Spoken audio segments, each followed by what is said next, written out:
Haleluya, Bwana Yesu Kristo asifiwe. Ninawasalimu tena ndugu katika Kristo.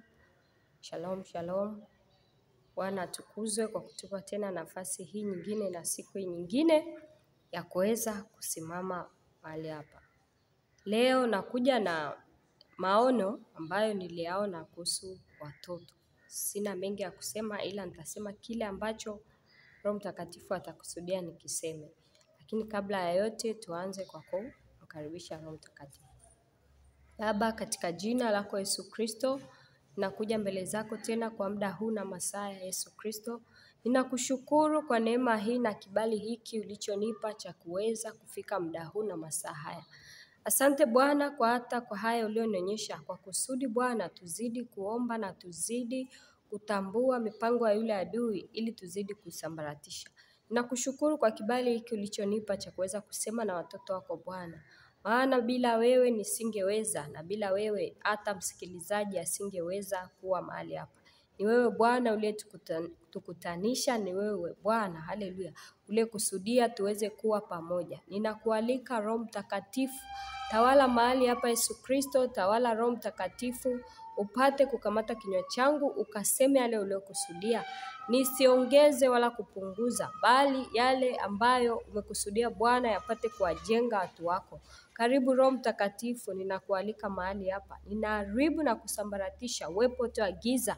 Usipate kibali mahali hapa, bali wewe Yesu Kristo ukatawale. Ni katika jina lako Yesu Kristo nimeomba na kuamini. Amen. Asante Yesu Kristo. Amina. Basi kwa kifupi ni maono niliyoyaona kuhusu watoto. Inamaanisha kwamba bado tuna uhitaji mkubwa wa kuombea watoto. Kuombea watoto, usiangalie kwamba wewe hauna mtoto, haina haja ya kuombea, pana. Kama una mtoto, ombea watoto wako. Kama hauna, ombea watoto wa wengine. Ombea watoto wa watakatifu wa Bwana ulimwenguni, ombea watoto hata wa ndugu zako, watoto hata kama ambao wajui majina, walioko mashuleni, barabarani, unaokutana nao, ombea watoto kwa ujumla. Kwa sababu maono haya yalikuwa hivi. Niliona kama nipo sehemu, nimekaa, kukawa kuna kama mama alikuja akawa ananielezea baadhi ya mambo kwamba kuna changamoto imewakuta watoto wake hivi na hivi. Na akawa ananiambia, naomba ubaki na huyu mmoja niende nikawaangalie wale watoto wengine, alafu nitarudi kufanyaje? Kuwachukua. Nikamwambia sawa, na ni kwa sababu nilikuwa namfahamu huyo mama.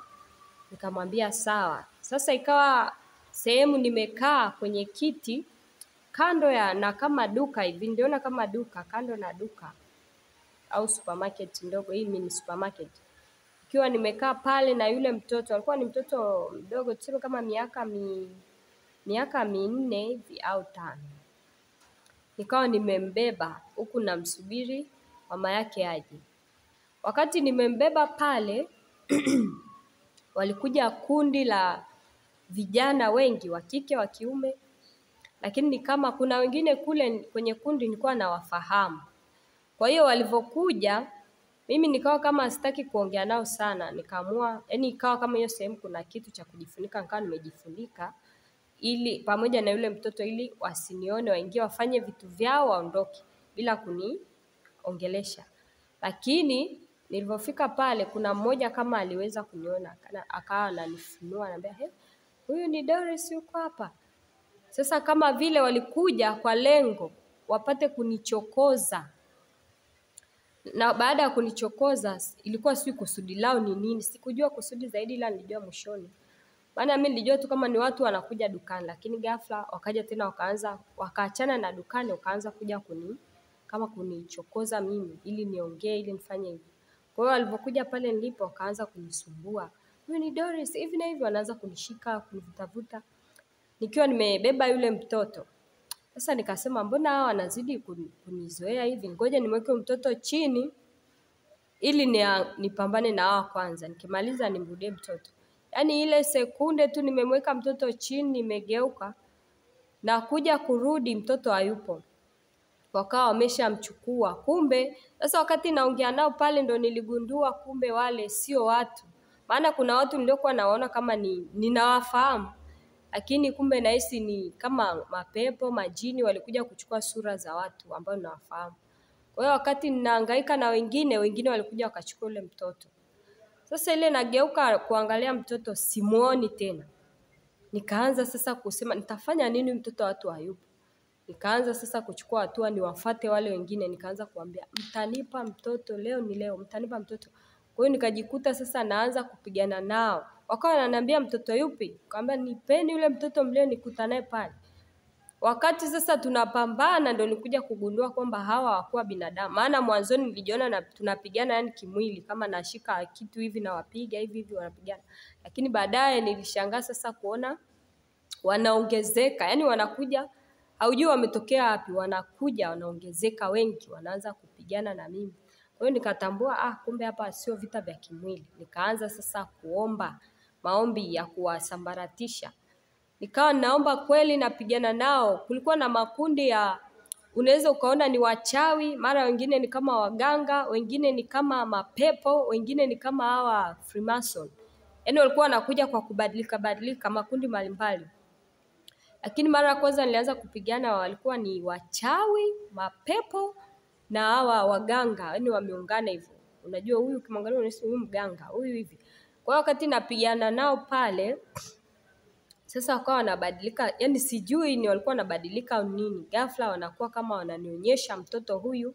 Nikitaka kula kumchukua anatoweka, anakuwa sio mtoto. Nikifanya hivi, yaani kama wakawa wananichezea, nikawa ninaanza sasa kutumia nguvu kuomba ili niwasambaratishe. Huku napiga nawaambia mtanipa mtoto leo. Ghafla tena ikawa sio mtoto mmoja ambaye nilikabidhiwa, ikawa ni watoto 5. Nilipewa watoto 5 nikaambiwa wachunge hawa na tunaenda tunarudi, lakini sikumbuki sasa wazazi walionipa, ila nilikumbuka tu yule mmoja. Lakini tena baadaye nilikuja kuona kama wote wale 5 walikuwa watoto wa mama mmoja. Sasa wakati ninapambana nao sana, nilipigana nao wachawi, mapepo, majini, wanakuja wakibadilika. Mara nikaona tena sehemu wamewaleta watoto wote na waona hawa. Nikitaka kuwachukua, mara wanayeyuka, mara wanatoweka, mara wanabadilika, wanakuwa tena ni wao. Kwa hiyo wakawa wamevaa zile sura za watoto. Nikaanza kutumia nguvu sasa kupambana, lakini sikuchoka. Nikasema mtanipa watoto leo. Wakati napigana, namshukuru Mungu alikuwa ananipa nguvu, ninashinda. Ikafika sasa sehemu moja wakawa wamenitokea wachawi, alafu kuna mmoja aliyekuwa huyu mwabudu shetani wa nini wanajiita Freemason. Yeye alikuja kimavazi kabisa, ukimwona unajua ni Freemason, huyu ni mchawi, huyu ni mganga. Wakawa wamenitokea kama kwa lengo la kunichanganya, nisijue kati yao ni mhusika yupi aliyechukua wale watoto. Lakini wakati naendelea nimezunguka katikati, mimi nimesimama katikati, naanza kuwaza nipambane na yupi hapa, ni yupi aliyechukua watoto. Wakati ninawaza hivyo nikaona ghafla, yani kama kuna mtu alikuja akiwa ana sura ya kibinadamu kila kitu, akawa ananisaidia kupambana na wale wengine, alafu akaniachia tu yule mwabudu shetani, yule Freemason aliyekuwa pale. Sasa nikawa nasema huyu mtu ametokea wapi? Nikaachana naye, nikasema afadhali hata nimepata msaidizi.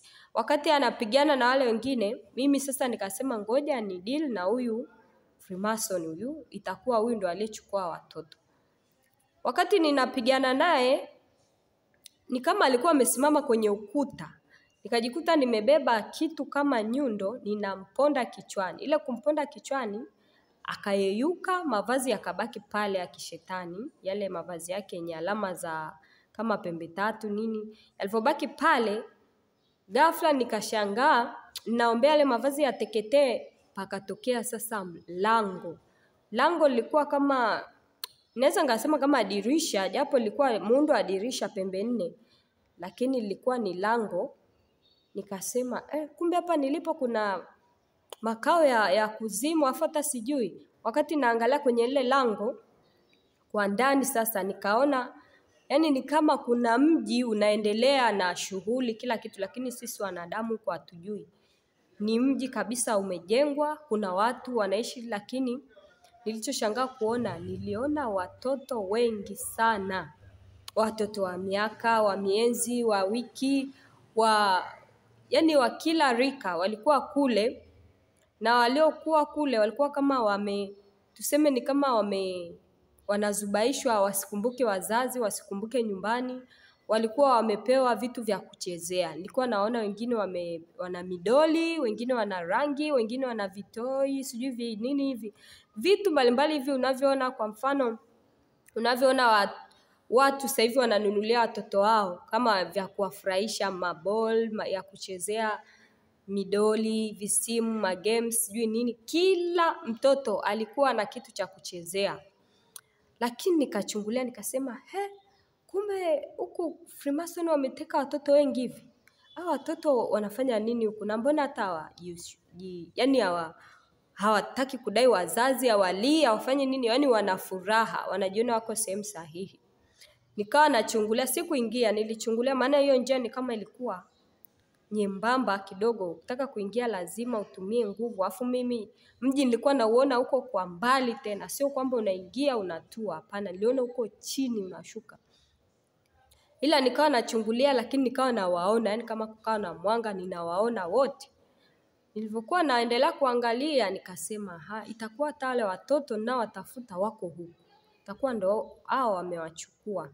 Sasa nikiwa nimesimama pale naendelea kuangalia, nikaona kuna sehemu mbele yangu kama jengo kubwa, na mbele ya hilo jengo kulikuwa na ngazi ndefu sana, alafu pana, yani kama zimezingira jengo zima, lakini mimi niliona kama ngazi.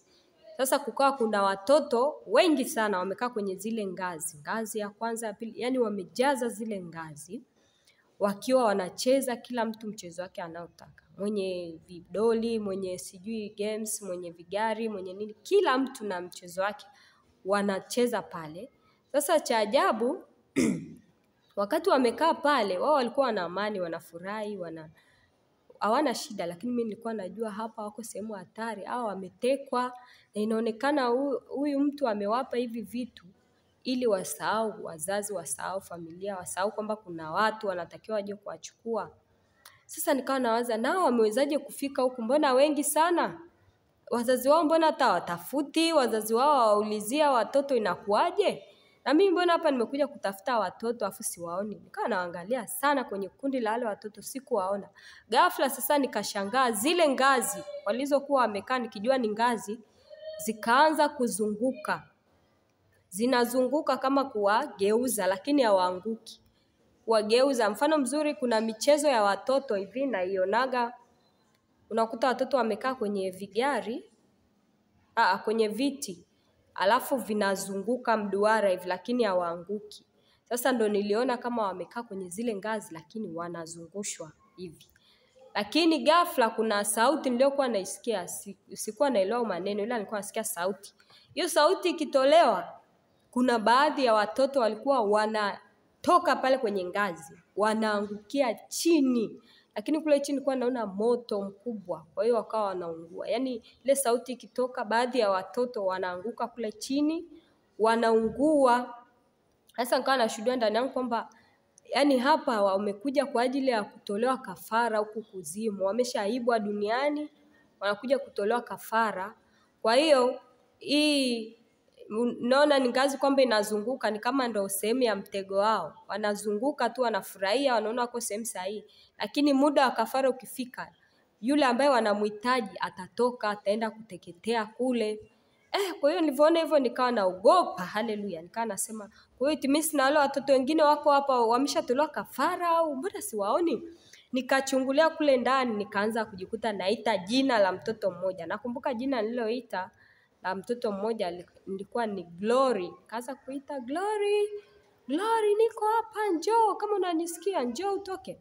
Wakati naita hivyo nikashangaa sauti yani kama ananijibu kwa pembeni, kuonyesha kwamba wao walikuwa wapo kule ndani ya lile jumba.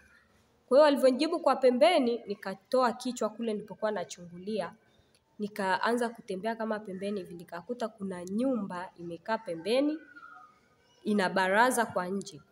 walikuwa wamekaa pale kama wako wale watano, na wao walikuwa wamekaa wana vimdoli vyao wanachezea, na wenye sijui vigari wanachezea. Yaani kama walikuwa bado hawajaingizwa kule kwenye kuzimu kule, lakini walikuwa kwenye harakati na walikuwa miongoni mwao. Nilivyoona pale nikamwambia hebu njoni, wakaja. Nikamwambia nyie mbona mko hapa? Akasema tulipewa tu hivi vitu tuchezee. Nikamwambia nani alio hapa? Nikamwambia kuna mtu alitupa tuchezee hivi vitu, wakituambia wanakuja. Nikamwambia nyie ndikuwa nawatafuta sana, nikaenda nikawakumbatia, nikamwambia tuondokeni eneo hili. Kwa hiyo nikawa nimefanikiwa kuwapata wote watano, tukakimbia ile eneo. Kwa hiyo sasa nilivyoshtuka nikawa najiuliza nini maana hichi kitu. Nikamwambia kwamba kuna watu wengi wazazi wanaishi na watoto wao hapa, lakini watoto wengi unakuta wameshachukuliwa, wapo kuzimu. Watoto wengi wameshafungiwa nafsi zao kuzimu kule.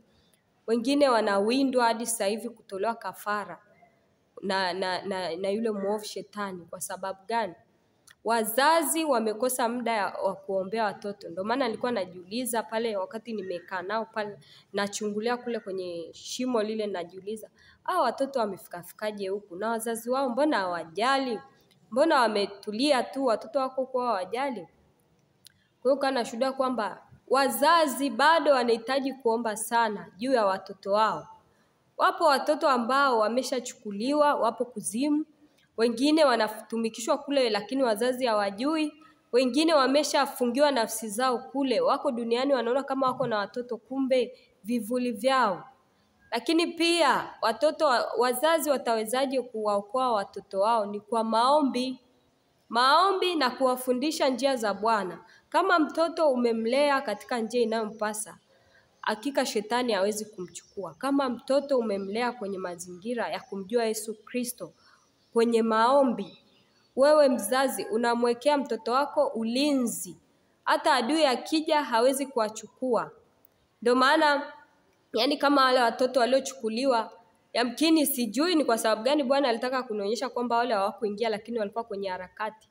Lakini kama wazazi wao walingekuwa wamewalea kwenye maombi kumjua Yesu Kristo, Yesu Kristo angewalinda wale watoto, wala adui akija, wachawi, mapepo, majini wasingeweza kuwachukua.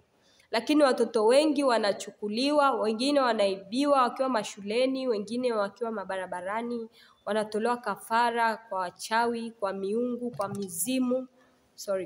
mizimu, kwa mapepo. Ni kwa sababu hawana nguvu ya Mungu, hawana hofu ya Mungu. Watoto wamelelewa katika njia ya kumpenda shetani zaidi kuliko kumpenda Mungu. Mfano mzuri kama nilivyoonyeshwa, wanachezea vitu kule. Na ukiangalia kwa asilimia kubwa sasa hivi wazazi wengi wanatumia vile vitu pia kama kuwafanya watoto wasisumbue au wasilie, au wakiwa kwenye mambo yao wafanye mambo yao au kazi zao kwa utulivu, watoto wasisumbue. Wanawanunulia sana hivyo vitu, midoli, vigari, sijui vitu vingi tu. Kila mtu anajua anachompa mtoto wake kuchezea ili kwamba mtoto asimsumbue au nini. Lakini wanashindwa kutumia muda kukaa na hao watoto, kuwafundisha, kuwaangalia, kuwachunguza, kuwauliza mawili matatu, je, wanapatwa na kitu gani? Au kuna kitu gani kinawaletea changamoto huko wanapokuwa, kama ni mashuleni, kama ni nyumbani, kama ni wapi. Inapelekea sasa wale watoto hata wakikutana na hayo majaribu wanashindwa kujizuia, wanachukuliwa kwa sababu hawana ulinzi. Haleluya. Ulinzi wa watoto unatokana na ninyi wazazi. Mzazi utakapomlea mtoto wako vizuri, utamsaidia huyo mtoto hata akiwa kwenye majaribu akawa salama, kwa sababu maombi yako yatakuwa na nguvu. Umemfundisha kuhusu Yesu Kristo. Yesu Kristo atakuwa anamsaidia. Hivyo wazazi tunapaswa sana kusimama na kuombea watoto. Wazazi wanapaswa kuombea watoto wao na kuwafundisha kumjua Yesu Kristo na kuwafundisha kujua kuomba. Bila maombi mtoto hataweza chochote. Na wewe bila mzazi kumfundisha mtoto wako maombi, kumfundisha hofu ya Mungu ikae ndani yake, ni bure. Sasa hivi watoto wanafundishwa na wazazi kucheza muziki ya kidunia. Watoto wanafundishwa na wazazi sijui kujipamba, kuvaa mavazi ya kidunia. Yaani wazazi hao ndio unakuta mzazi anahangaika kumremba mtoto wake ili tu mtoto wake aonekane kwamba ndo mzuri kuliko wote, kumfanyia design mbalimbali za nywele, mara kumvalisha mavazi ya kidunia, akitaka kwamba mtoto wake aende na wakati, aende na usanii. Lakini unakuta kumbe hapo ndo unamfungulia shetani njia zaidi. Anapojisikia kuja kumchukua mtoto, hatumii nguvu, anamchukua. Haleluya. Wengine wazazi wanaanza kuharibu watoto wao kwa kuwaonyesha mafilamu machafu kwenye TV, miziki ya hawa wasanii wa kidunia, wanakata mauno, wanacheza uchi, wengine wanaongea matusi kwenye nyimbo zao. Unakuta yupo radhi eti amekaa anamfundisha mtoto wake, imba wimbo fulani, imba wimbo msanii fulani. Mtoto naye akiimba, mzazi anafurahia. Unajua mwanangu ana akili, mwanangu anajua kukariri, mwanangu anajua wasanii. Wewe mzazi, acha ujinga. Mlee mtoto wako hore baba setri kwenye njia inayompasa. Acha kumpotosha mtoto. Utaenda kudaiwa siku ile ya mwisho. Siku ile ya mwisho Bwana atakudai nafsi ya huyo mtoto ambaye alikupa ili umuokoe, lakini wewe umesababisha akaenda jehanamu. Yeye mwenyewe amesema, reba setri, waacheni watoto wadogo waje kwangu, kwa maana ufalme wa mbinguni ni wao. Lakini wewe mzazi unamzuia mtoto kwenda kwa Yesu Kristo, ukisema kwamba unataka mtoto wako aendane na dunia, ukimfundisha miziki ya kidunia, ukimfundisha mambo machafu ya ulimwengu huu, ukihangaika kumvalisha mavazi ya kidunia, ukihangaika kumpeleka sehemu za starehe, sehemu za michezo, mapepo yamejaa huko kwenye michezo hii ya watoto, sijui swimming pool, sehemu gani. Wewe unaona kama watoto wanaenda kufurahi, kuna mapepo kule yanakuja kukamata nafsi za watoto. Ndio maana unakuta watoto wanakuwa na kiburi, watoto wanaanza mambo machafu wakiwa wadogo, watoto wanaanza kuwa na dharau, wanaanza kuwatukana wazazi. Ni kwa sababu ya malezi yako wewe mzazi uliyempa mtoto. Na Yesu Kristo atakudai siku ile ya mwisho. Na wapo wazazi wengine wameokoka, lakini hawataki watoto wao wamjue Yesu. Utakuta mzazi anaenda kanisani, anamwacha mtoto nyumbani. Utakuta mzazi ni muda wa maombi umefika, badala apige goti na mtoto waombe, utasikia anamwambia mtoto, wewe nisubiri sebleni, endelea kucheza game, endelea baba setri, endelea hata kuchezea katuni midoli sijui nini, endelea kuangalia katuni, ngoja mimi nikaombe kwanza. Jiulize, hiyo nafsi ya mtoto wako unayoiacha hapo unaitengenezea nini? Alafu baadaye umeokoka, lakini watoto wako wanapigwa mapepo, wanaanguka mapepo, wanapatwa na mambo ya ushoga, usagaji. Unaanza kulaumu Mungu, unaanza kumlalamikia Mungu. Ni kwa sababu ulishindwa kuwalea hao watoto vizuri. Watoto wanaenda shuleni, wanafundishwa uchawi wakiwa mashuleni, wanaanza kwenda kuzimu kutumikia uchawi, wanakuja hadi kukuloga wewe mwenyewe mzazi. Unaanza kulaumu Mungu, mbona ninakuabudu, mbona ninakutumikia, lakini watoto wangu wamekuwa hivi. Ni kwa sababu ulikuwa na roho ya unafiki. Ulijipenda wewe mzazi, ukamsahau mtoto wako.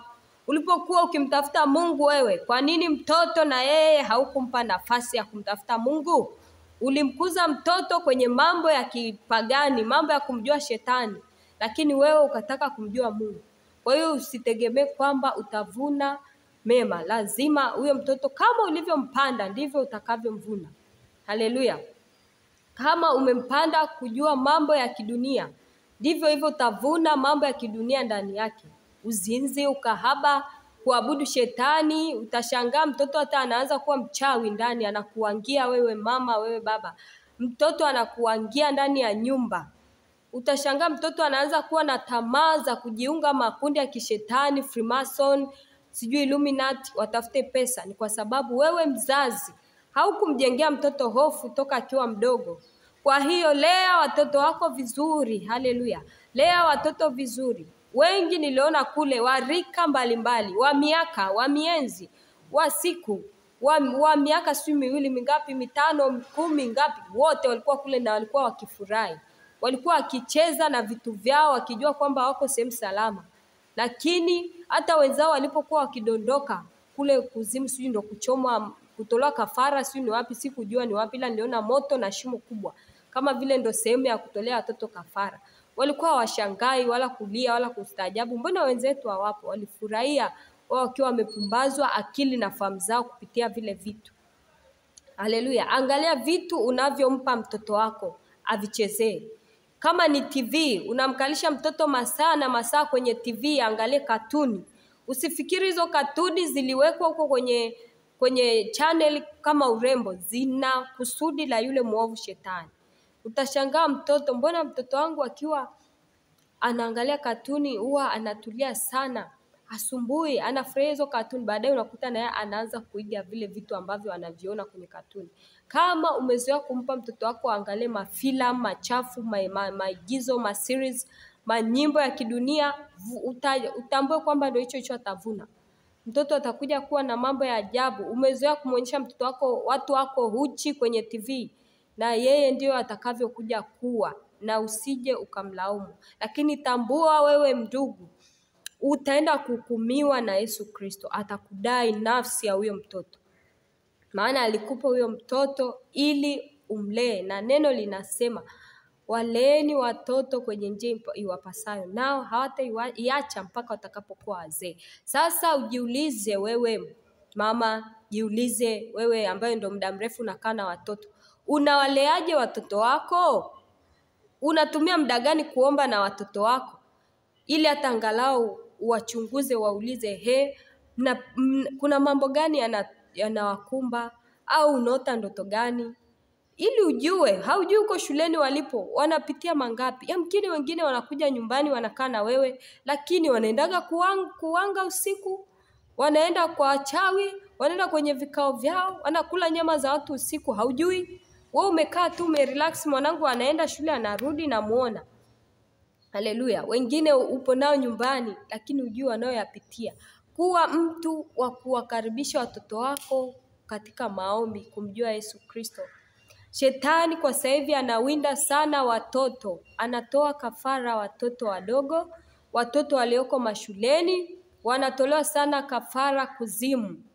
Wanataka damu za watoto kwa sababu wanaamini damu za watoto zina nguvu sana ya kuweza kuwafanya wainuke, wapate nguvu za kuja kutawala ulimwengu na kupigana na watakatifu. Hivyo, linda sana mtoto wako kwa maombi. Hautaweza kumlinda mtoto wako kwa pesa, sijui kwa ulinzi mkali, kwa mabodyguard waende naye shuleni wamrudishe. Hauwezi kuwalinda. Wachawi, kwa mapepo, majini, Freemason wanakuja kiroho, hawaji kimwili. Hivyo na wewe jitahidi kumlinda mtoto wako zaidi kiroho, ili watakapokuja angalau awe na ulinzi wa kuweza kumlinda kiroho na yeye. Nafsi za watoto wengi zimefungwa huko, lakini wapo duniani wanatembea, tunaona ni watoto. Ndio unashangaa mtoto anafanya mambo ya ajabu, unabaki kumlaumu mtoto, kumpiga mtoto. Kumbe ulizembea, nafsi yake ndio imekamatwa kule, inatumikishwa afanye anachotaka. Kwa hiyo jitahidi mzazi kuombea watoto wako, kuwafundisha njia ipasayo, kuomba pamoja nao, kuwafundisha neno la Mungu, wajengee hofu ya Mungu, wape ulinzi wanapoenda mashuleni, waombee, wanaporudi waombee. Yaani jenga msingi wa kuwafanya watoto wamjue Mungu ili shetani asiweze kuwapata kwa haraka. Ukiona mtoto wako anapatwa kwa haraka na yule muovu shetani, tambua wewe mzazi haujampa ulinzi mtoto wako, na mtoto wako pia hana ulinzi wowote, na ndio maana wanakuwa wepesi kuuawa, kutolewa kafara, kuingizwa kwenye uchawi, kutupiwa magonjwa na kadhalika. Hivyo kama mwanamke mwenzangu, tunapaswa kusimama kuombea watoto. Haijalishi ni mtoto wako, ni wa ndugu yako, ni mtoto wa nchi nzima, dunia nzima. Tenga muda, piga goti, waombee. Ombea watoto, ombea ulinzi wa Mungu, ombea Mungu awalinde, ombea Bwana awafungue. Hata kama kuna ambao wameshaingizwa kwenye hayo makundi ya kishetani, au wengine wameshawekwa kwenye ramani ya kutolewa kafara, Bwana ingilie kati akapate kuharibu hizo kafara na watoto warudi salama. Usiache kuomba. Unaweza kuona ni kitu kidogo, ombea watoto wengine. Kama watoto wako wako sawa, waombee na wengine. Usirizike na kuona watoto wangu wako sawa, wengine sijali nao. Ombea watoto. Wapo watoto wanatoka mashuleni, hawafiki nyumbani. Watoto wanatafutwa wamepotea, hawaonekani miaka na miaka. Wengine wanakutwa wameuawa, wengine wamebakwa. Ni vitendo vya ibilisi anavifanya. Kama mtoto ana ulinzi wa Mungu, Mungu atahakikisha anamlinda kwa hivi vitu havitompata. Lakini kama mtoto hana ulinzi wa Mungu, ibilisi atakuwa mwepesi sana kumwangamiza. Hivyo funguka macho, wewe mwanamke, wewe mzazi, simama imara na watoto wako. Acha kupoteza muda ukiwaharibu watoto kwa mambo ya kidunia. Ukiona kwamba ukiwapa mahitaji yao, ukiwapa pesa, ukiwapeleka maeneo ya starehe, ukiwalisha, ukiwavalisha vizuri, hapo ndio umewapenda na kuwalinda. Hapana. Wapende na kuwalinda kiroho ili upate kuokoa nafsi zao. La sivyo utahukumiwa siku ile ya mwisho kwa ajili ya nafsi ya mtoto wako iliyoingia jehanamu, kwa sababu ya uzembe wako, kwa sababu ya kutokusimama katika nafasi yako.